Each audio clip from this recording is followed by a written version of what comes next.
bitch. Not just a minute. She was a bitch. I didn't like her. She was very brash. She was not particularly attractive. She had a big chip on her shoulder. She grew up with a couple of brothers who were not nice to her.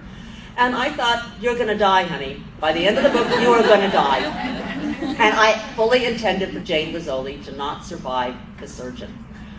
As I was writing the book, though, things began to happen. And as I told you, I don't plan my stories out ahead of time. The characters just come and start talking, and they start doing things. And Jane, as the book went by, she began to reveal herself. And I found out that not only is she incredibly brilliant, not only is she a really, really good cop, she's also angry a lot because life has not been good to her. She's been punched around. I mean, the men don't respect her. How many of you have ever worked in police work? No one here. Well, when I did my research for this, I went to Boston Police Department. I interviewed some homicide cops, and I found out their homicide unit had 12 detectives on it. Only one of them was a woman.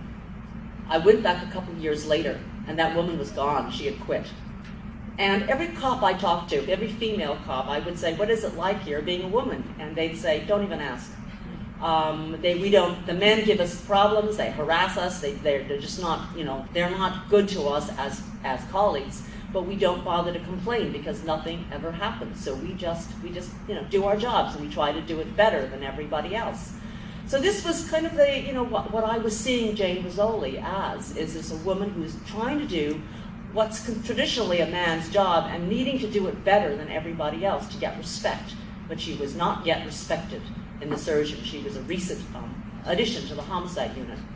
So by the end of the book, I got to like her a lot because I identified with Jane primarily because she is an outsider.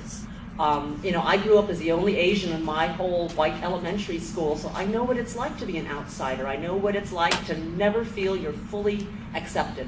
So Jane is a classic outsider. She's brash, she's bold, she's very instinctive. And I got to the end of that book where I was supposed to kill her. She wouldn't let me. She fought back, she survived, and then Jane, came out. She really was the one to take down the bad guy. So then I thought, oh wow, I wasn't expecting to write a sequel, but I love Jane Rizzoli. I want to see what happens to her next. And that's how I ended up writing a book called The Apprentice, which I think you all got in your bags.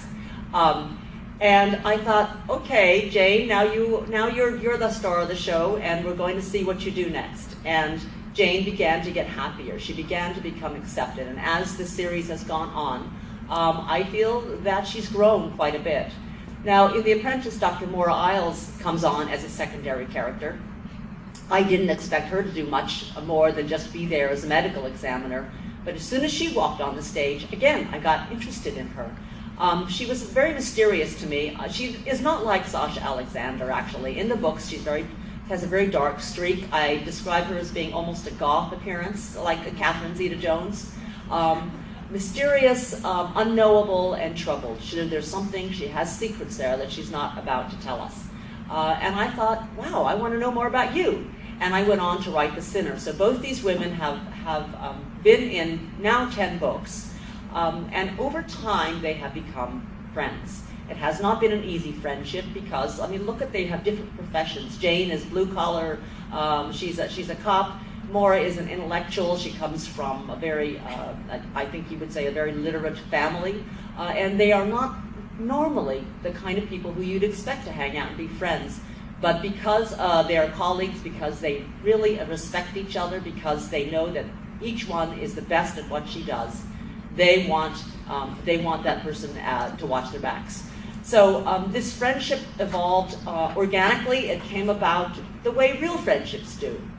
You don't really know somebody until you've spent time with them. And it's now been 10 books, and they've spent a lot of time together. They've saved each other's lives, and now I think that you can feel that they would give their lives for each other because they care so much about each other. Now, a couple of years ago, I got this phone call from a producer named Bill Haber. And if you watch, Rizzoli and Al's, you'll find, I think he shows up at the end, produced by Bill Haber. And he called me up and he said, I've been reading your books, and I love your girls, and I think they belong on television. So I thought, yeah, sure, send me the check and go away, because I have had stuff sold to Hollywood multiple times and nothing has ever happened. They just get stuck in development, so I never expected anything to happen.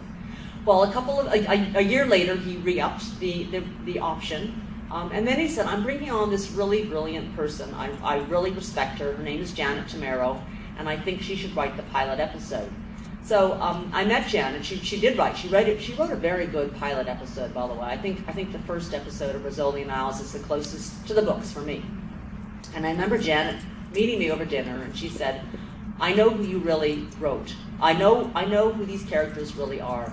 They are Captain Kirk and Mr. Spock." And you think about it, it's actually kind of true. Jane Rizzoli is Captain Kirk, and Maura Isles is Mr. Spock. And so she used that template when she was writing the first episode, imagining that this is really that, the opposites attract kind of idea. Mr. Haber told me from the beginning that the TV show is going to veer off away from the books, because in the books, Jane does get married, and she does have a child, and yes, Gabriel Dean is her husband. I know a lot of people are like, yeah. But Haber said on the show, as far as he's concerned, and I think as far as Janet's concerned, they will never get married. Yay! Yeah. And I believe that, I'm not sure we're ever going to see Gabriel Dean again on the show. I think he walked off kind of with his tail between his legs. But in the books, they are married. It's a parallel universe. So that is one thing that I was told. And the other thing I was told early on by both Haber and Tamaro is that the core of this TV show is these two women. It's really about the friendship between these two women. There's the respect, the fact that they can work together. They're not catty. They're not, a lot of these TV shows, you see women who are rivals and who are really being nasty to each other. That's not the way this is. This is women working together. And as a doctor, having worked with multiple women as nurses and other female doctors, this is my experience in the workplace. Women stand by each other. We support each other, and I just don't see a lot of the drama on television that in real life. I think women really do respect each other. And I tell you, when I walk into a hospital, I know the smartest people in that hospital are going to be the ICU nurses.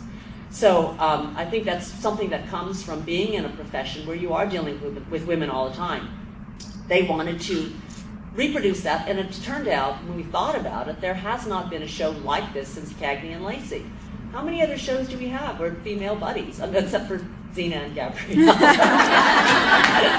But then that's a fantasy, that's a little different. But I mean, contemporary TV shows. So that is what has made this show particularly different on television. Not only the fact that it's created by a woman, it's starred by women, and the showrunner is a woman, and she's also the the head writer.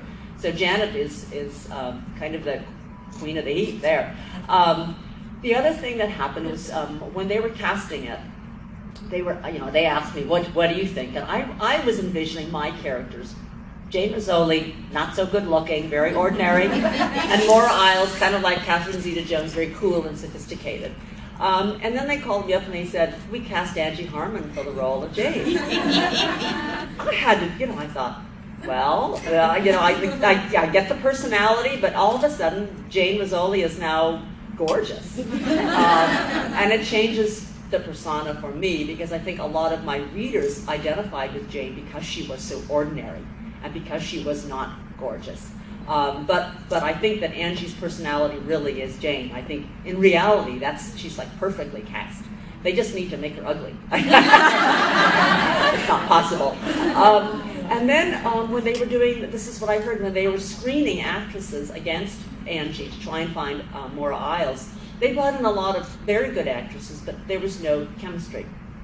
And the way it was described to me was that Sasha came on, they did the screen test, and they offered her the job on the spot. They never do this. It was so apparent from the beginning that these two had that magic in television. So even though Sasha does not look like my Maura Isles, there she is, and it turns out that I think the chemistry is the most important part for a television show. So now we've been renewed for a 4th season. It is #1 on scripted cable TV. I take no credit for that now. That is really, this is a completely different, all I do is I get to watch the episodes the same way you do. I get surprised the same way you do. I don't get advanced peeks at the script. Sometimes I get an advanced screener, so maybe I'll see it a couple days before you, but that's about it. And I have no idea what they're planning next. Now, they have made a couple of changes. In the books, you'll find out that, yes, Maura Isles does have a really twisted family. In the books, her dad is not a mobster. In the books, her parents are serial killers.